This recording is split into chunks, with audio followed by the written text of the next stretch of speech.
This is how Kilembe Mines Valley looks like after River Nyamamba burst its banks, resulting into the death of an adult and 2 children. However, there is a glimmer of hope.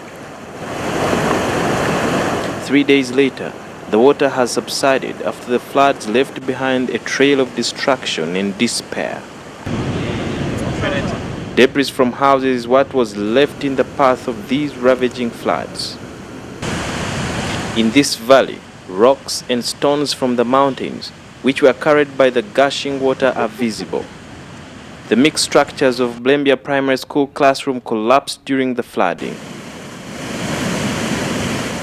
According to experts, the solution is to desilt and divert water from River Nyamwamba. This is the excavator which was sent from Hima. But it broke down barely before any work was done. According to the district leadership, they need a better excavator.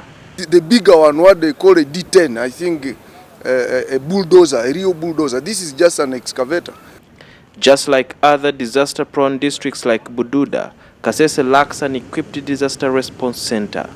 As a municipality, we don't have the capacity to handle such a magnitude of disaster.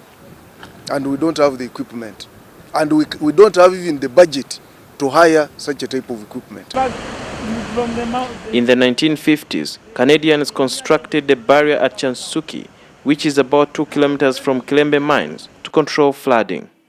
The barrier is about 20 feet from River Nyamamba's bed, and of course it was constructed with ingenuity to ensure it withstands the pressure of the floods that always carry huge stones and rocks from the mountains of Rwenzori. And of course, part of it has already been washed away, and that brings worries to most of the locals within this area, saying that anytime they could witness the worst disaster that has ever been recorded within this region.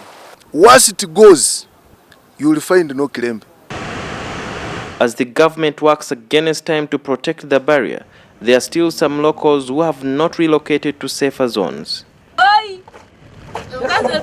Even after several warnings, many locals who stay in these areas have refused to relocate. Those who don't want to leave, when we assess the situation and we see it is bad, we shall ken them as we ken them the other time.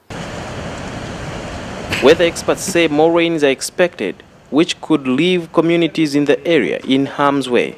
Sudil Biarhanga, NTV, Kasese.